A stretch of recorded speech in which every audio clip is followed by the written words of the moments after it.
আজকের গুরুত্বপূর্ণ আঞ্চলিক সংবাদে সবাইকে জানাই স্বাগত। আজ 20 জানুয়ারি সোমবার। আজকের সকালের বিশেষ বিশেষ খবর হলো, রাজনৈতিক গুরু গৌতম রায়ের মতো অনিশ্চয়তার কাঠিগোড়ায় পাড়ি জমিয়েছেন বিধায়ক কমলাক্ষ। কাঠিগোড়ার নয়া আস্তানা থেকে এবার রাজনৈতিক পরিক্রমা শুরু কমলাক্ষের।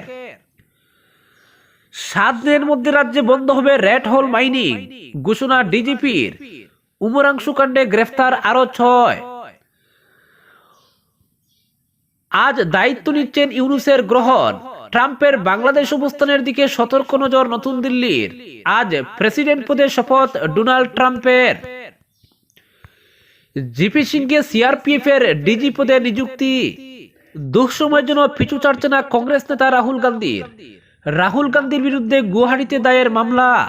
এবং সর্বশেষ খবরটি হলো, দক্ষিণ কোরিয়ার রাজধানী সিওলে পৌঁছলেন মুখ্যমন্ত্রী হিমন্ত বিশ্ব শর্মা। 5 দিনের সফরে যাবেন টোকিওতেও। অ্যাডভান্টেজ আসাম 2.0। এবারে শুনুন বিস্তারিত খবর। রাজনৈতিক গুরু গৌতম রায়ের মতো অনিশ্চয়তার কাঠিগোড়ায় পাড়ি জমিয়েছেন বিধায়ক কমলাক্ষ দে পুরকায়স্থ। যে বিধানসভা কেন্দ্র থেকে নির্বাচন লড়ে রাজনৈতিক জীবনে ইতি টেনেছেন গৌতম বাবু, আগামী বিধানসভা নির্বাচনে সেই কাঠিগোড়া থেকেই লড়ার জন্য রবিবার সেখানে ঘর ভাড়া নিয়েছেন বিধায়ক কমলাক্ষ। নিজ বিধানসভা কেন্দ্র উত্তর করিমগঞ্জে আসা যাওয়া করবেন, সেখান থেকেই বেশি সময় কাটাবেন কাঠিগোড়াতেই। এদিকে 26-এর নির্বাচনে চুক রেখে আরেক বিধানসভা কেন্দ্রে ফাড়ি জমালেও কবে নাগাদ কমলাক্ষ বিজেপিতে যোগ দেবেন তা এখনো ঠিক হয়নি। এ প্রসঙ্গে প্রশ্নের জবাবে সংবাদ মাধ্যমকে তিনি জানান, মাহেন্দ্রক্ষণ দেখেই যোগ দেবেন বিজেপিতে। মিশন রঞ্জন দাসের মতো বিজেপির ডাক সাইটি নেতাকে পরপর 2 বার হারিয়ে উত্তর করিমগঞ্জ থেকে বিধায়ক নির্বাচিত হয়েছেন কমলাক্ষ দে পুরকায়স্থ। 3য়বার নির্বাচিত হয়েছেন ডক্টর মানস দাসকে হারিয়ে। রাজনীতিতে কমলাক্ষর উত্থান হয়েছে প্রাক্তন মন্ত্রী গৌতম রায়ের হাত ধরেই। গৌতমই তাকে নির্বাচনে দাঁড়া করিয়ে মিশন দাসকে পরাজিত করেছিলেন। এরপর থেকে গৌতম রায়কেই রাজনৈতিক গুরু মানতে শুরু করেন কমলাক্ষ। কিন্তু সময়ের পরিহাসে নিজ বিধানসভা কেন্দ্র কাটলিচূড়াতেই পরাজিত হন গৌতম রায়। এরপর বিজেপিতে যোগদান করে কাঠিগোড়া থেকে নির্বাচন লড়েন।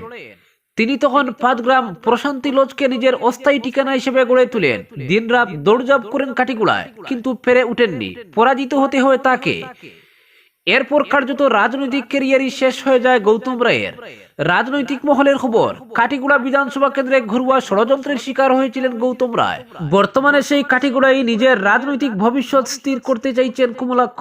রাজনৈতিক গুরু গৌতম রায়কে অনুসরণ করে তিনিও পাড়ি জমিয়েছেন কাঠিগোড়ায়। রবিবার সেখানে ঘর ভাড়া নিয়েছেন। সেই ভাড়াঘর থেকেই কাঠিগোড়ায় নির্বাচন লড়ার প্রস্তুতি নেবেন তিনি। কিন্তু কমলাক্ষ কাঠিগোড়ায় পাড়ি দিলেও তিনি নিজেও শঙ্কায় রয়েছেন। মুখে কিছু না বললেও আগামী দিন যে তাকে কঠিন পরিস্থিতির মুখোমুখি হতে হবে সেটা তিনি নিজেও জানেন।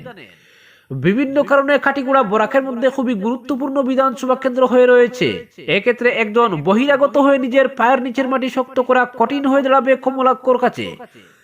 তাছাড়া তিনি নিজে আজ পর্যন্ত আনুষ্ঠানিকভাবে বিজেপিতে যোগদান করেননি। তবে কবে নাগাদ করবেন তারও ঠিক নেই। খাঁচার বিজেপির বড় একটা লবি কমলাক্ষর বিরুদ্ধে রয়েছে বলেও বিভিন্ন সূত্রের খবর। তারা কমলাক্ষকে এমনি জমি ছেড়ে দেবেন এমনটা মোটেও বিশ্বাসযোগ্য নয়। সেখানে কমলাক্ষকে গিয়ে আগে নিজের জমি শক্ত করতে হবে, যা এতটা সহজ হবে না। তাছাড়া রয়েছে সেই বিজেপিতে যোগদানের ব্যাপার। এখন অবধি বিজেপিতে যোগদান না করায় সেভাবে কিছু করে উঠতে পারছেন না তিনি। নিজ বিধানসভা কেন্দ্র ছেড়ে দিলেও কেন বিজেপিতে যোগদান করছেন না, সেটা লক্ষ টাকার প্রশ্ন হয়ে রয়েছে। কমলাক্ষ কাঠিগোড়া থেকে নির্বাচন লড়বেন তা পরিষ্কার হয়ে গেলেও কেন তাকে বিজেপিতে যোগদান করানো হচ্ছে না, এ নিয়ে ব্যাপক চর্চা চলছে রাজনৈতিক মহলে। উৎকণ্ঠায় রয়েছেন কমলাক্ষর সমর্থকরাও। এ নিয়ে রবিবার সংবাদ মাধ্যমের তরফে জানতে চাইলে কমলাক্ষ বলেন, আপাতত কাঠিগোড়া একটি আস্তানা বানিয়েছি, এখানে থেকেই কাঠিগোড়ার উন্নয়নে দৌড়ঝাঁপ করব, মাঝে মধ্যে করিমগঞ্জ আসবো মন্তব্য করেন কমলাক্ষ। কিন্তু বিজেপিতে কবে যোগদান করছেন এমন প্রশ্নের সঠিক জবাব পাওয়া যায়নি তার কাছ থেকে। অল্প থেমে বলেন, সঠিক সময়ে বিজেপিতে যোগদান করব, একটা ভালো দিনক্ষণ দেখে। অপরদিকে 7 দিনের মধ্যে রাজ্যে বন্ধ হবে রেড হোল মাইনিং, বললেন ডিজিপি। উমরাংশু কাণ্ডে গ্রেফতার আরো 6। ডিমা হাসাও জেলার উমরাংশুর কয়লা খনিতে সংঘটিত মর্মান্তিক ঘটনার পর নড়ে চড়ে বসেছে রাজ্য সরকার ও পুলিশ প্রশাসন। উমরাংশু কাণ্ডে জড়িত অভিযোগে গ্রেফতার করা হয়েছে আরো 6 জনকে। উমরাংশু কয়লা খনি ট্রেজেডির পর অবৈধ কয়লা সিন্ডিকেটের ঘটনা প্রকারান্তরে স্বীকার করেছে রাজ্য সরকার। মরিগাঁও ক্যাবিনেট বৈঠকেও রাজ্যে রেড হোল মাইনিং বন্ধ করার সিদ্ধান্ত হয়েছে। এবার এই বিষয়ে তৎপর হয়েছেন রাজ্যের পুলিশ প্রধান জিপি সিং। প্রজাতন্ত্র দিবসের প্রাক্কালে উজান আসামের নিরাপত্তা ব্যবস্থা পর্যবেক্ষণের সময় রবিবার ডিব্রুগড়ে এক সাংবাদিক সম্মেলনে ডিজিপি সিং বলেন, রাজ্যে বেশ কিছু স্থানে অবৈধ কয়লা উত্তোলন করার তথ্য পেয়েছেন মুখ্যমন্ত্রী।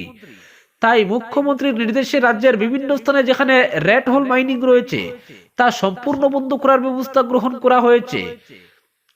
শনিবার থেকে এই ব্যবস্থা নেওয়া হয়েছে বলে জানান তিনি।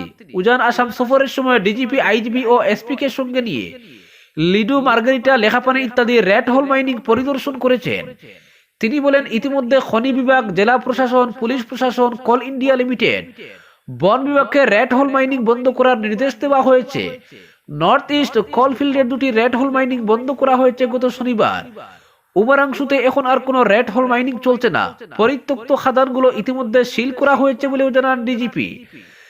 7 দিনের মধ্যে রাজ্যে সব রেড হোল মাইনিং বন্ধ করা হবে বলে আশা প্রকাশ করেছেন। এদিকে উমরাংশু কাণ্ডে জড়িত অভিযোগে শনিবার রাতে আরো 6 জনকে গ্রেফতার করা হয়েছে। অপরদিকে আজ প্রেসিডেন্ট পদে শপথ ডোনাল্ড ট্রাম্পের। হোয়াইট হাউসে পা রাখতে চলেছেন ডোনাল্ড ট্রাম্প।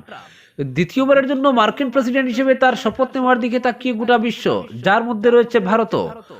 নতুন দিল্লির সঙ্গে ট্রাম্পের সুসম্পর্কের কথা সর্বজন বিদিত। যদিও বাণিজ্য ও শুল্কের বিষয়ে বাধা আসতেই পারে, কিন্তু নতুন ট্রাম্প প্রশাসন বাংলাদেশ সম্পর্কে কি অবস্থান নেই সেদিকে আপাতত সতর্ক নজর রয়েছে ভারত সহ দক্ষিণ এশিয়ার বহু দেশের। আসলে গত নভেম্বরে ট্রাম্পের জয়ের পরই উদ্বেগ বেড়েছে বাংলাদেশে মোহাম্মদ ইউনূসের অন্তর্বর্তী সরকারের। প্রথমবার ট্রাম্পের জয়ের পর সেটিকে গ্রহণ বলে খোঁচা দিয়েছিলেন ইউনূস। তিনি সেবার হিলারি ক্লিন্টনের প্রচারে বিনিয়োগ করেছিলেন। ফলে এবার যখন কার্যত ইউনূসের হাতে রয়েছে বাংলাদেশের দায়িত্ব, সেই সময় ট্রাম্প নতুন করে ক্ষমতায় ফিরলে চাপ বাড়তেই পারে বাংলাদেশের উপরে। বিষয়টা যে শুধুই জল্পনার স্তরে নেই তা পরিষ্কার হয়ে গিয়েছে মার্শা বার্নিকোটকে বিদেশ দপ্তরের পদ ছাড়ার নির্দেশ দেওয়ায়। বলা হচ্ছে, বাংলাদেশের সাম্প্রতিক পরিস্থিতির পরিকল্পনা শুরু হয় বার্নিকোট বাংলাদেশে আমেরিকার রাষ্ট্রদূত থাকার সময়ই। যদিও এখন তিনি রয়েছেন মার্কিন বিদেশ দপ্তরের ডিরেক্টরেট জেনারেলের পদে, কিন্তু সেখান থেকেও তাকে ইস্তফা দিতে বলা হয়েছে। বাংলাদেশে গণ অভ্যুত্থানের পর থেকেই এমন কথাও শোনা গিয়েছিল, ক্ষমতায় এলে ট্রাম্প প্রশাসন হয়তো হাসিনা সরকারকে বৈধ বলে স্বীকৃতি দিতে পারে। বাংলাদেশের প্রতিটি অলিগলি এবং আমজনতার মধ্যেও জল্পনা, ট্রাম্পের হাত ধরেই হয়তো মসনদে ফিরতে পারেন শেখ হাসিনা। আপাতত তাই আজকের দিকেই চোখ ওয়াকিবহাল মহলের। ট্রাম্প শপথ নিতেই বেশ কিছু গুরুত্বপূর্ণ পদক্ষেপ করতে পারেন বলে গুঞ্জন। বাংলাদেশ নিয়ে মার্কিন নীতিও সেই তালিকায় থাকতে পারে এমন জল্পনা তুঙ্গে। বাংলাদেশের এই পরিস্থিতিতে পুরনো সম্পর্ক মাথায় রেখে ট্রাম্প বাংলাদেশ নিয়ে কি পদক্ষেপ করেন, আপাতত সেদিকেই নজর সকলের। অপরদিকে আসামের পুলিশ প্রধান জিপি সিংকে সিআরপিএফ এর ডিজি হিসেবে নিযুক্তি দেওয়া হয়েছে। শনিবার এক বিজ্ঞপ্তি জারি করে কেন্দ্র সরকারের ব্যক্তিগত বিভাগের সঞ্চালকালয় জিপি সিংকে সিআরপিএফ এর ডিজি হিসেবে নিযুক্তি দেয়। 2023 সালের 31 জানুয়ারি রাজ্যের তৎকালীন পুলিশ প্রধান ভাস্কর জ্যোতি মহন্ত অবসর নিলে পুলিশ প্রধানের দায়িত্বভার গ্রহণ করেন জিপি সিং। 1991 সালের আসাম মেঘালয় ক্যাডার আইপিএস আধিকারিক জ্ঞানেন্দ্র প্রতাপ সিং কেন্দ্র সরকারের বিভিন্ন গুরুদায়িত্ব পালন করেছেন। উল্লেখ্য, গত 6 জানুয়ারি কেন্দ্র সরকারের স্বরাষ্ট্র মন্ত্রক কেন্দ্রীয় ব্যক্তিগত বিভাগের ক্যাবিনেট নিযুক্তি সমিতির কাছে জিপি সিংকে সিআরপিএফ এর ডিজি নিযুক্তির প্রস্তাব দেয়। সে মর্মে ক্যাবিনেটের নিযুক্তি সমিতি মন্ত্রকের প্রস্তাবে অনুমোদন জানিয়ে জিপি সিংকে সেন্ট্রাল রিজার্ভ পুলিশ ফোর্সের ডিজি হিসেবে নিযুক্তি দেয়। অপরদিকে রাহুল গান্ধীর বিরুদ্ধে গুয়াহাটিতে দায়ের মামলা। দুঃসময় যেন পিছু ছাড়ছে না কংগ্রেস নেতা রাহুল গান্ধী। ফের লোকসভার বিরোধী দলনেতার বিরুদ্ধে দায়ের হলো মামলা। এবার রাষ্ট্রের বিরুদ্ধে লড়াই মন্তব্য নিয়ে তার বিরুদ্ধে গুয়াহাটির পানবাজার থানায় মামলা দায়ের করা হয়। মামলাটি দায়ের করেছেন আইনজীবী মঞ্জিত চেতিয়া। জানা গেছে, রবিবার ভারতীয় ন্যায় সংহিতার 152, 197 ধারার অধীনে 29/2025 নম্বরে মামলাটি রুজু হয়েছে। মূলত ভারতের সার্বভৌমত্ব, অখণ্ডতা, একতা নষ্ট হবে এমন কোন মন্তব্য করলে এই ধারাগুলো দেওয়া হয়। উল্লেখ্য, 15 জানুয়ারি দিল্লির কুটলামার্গে কংগ্রেসের নতুন মুখ্য কার্যালয়ে উদ্বোধনী অনুষ্ঠানে রাহুল গান্ধী বলেছিলেন, আপনারা একেবারেই ভাববেন না যে আমরা ন্যায্য লড়াই লড়ছি। এখানে কোনো নিরপেক্ষতা নেই, আমাদের দেশের সব সংস্থাকে নিয়ন্ত্রণ করা হচ্ছে। এখন আমরা বিজেপি, আরএসএস এবং রাষ্ট্রের বিরুদ্ধে লড়ছি। কংগ্রেস নেতা রাহুল গান্ধীর এই মন্তব্যের তীব্র বিরোধিতা করে পাল্টা আক্রমণ করেন কেন্দ্রীয় মন্ত্রী তথা বিজেপির সর্বভারতীয় সভাপতি জেপি নাড্ডা। তার অভিযোগ, একের পর এক নির্বাচনে পরাজয়ের ফলে হতাশা থেকে রাহুল এমন মন্তব্য করেছেন। গণতান্ত্রিকভাবে মানুষের আস্থা অর্জন করতে পারছেন না তিনি, তাই কেন্দ্র সরকার ও দেশের বিরুদ্ধে উস্কানি দিচ্ছেন। গুয়াহাটির পানবাজার থানায় দায়ের করা এজাহারে মঞ্জিত চেতিয়া লিখেছেন, নেতার পদে অধিষ্ঠিত একজন ব্যক্তির এভাবে প্রকাশ্য সভায় দেওয়া বক্তব্য কোনো সাধারণ রাজনৈতিক বক্তব্য নয়।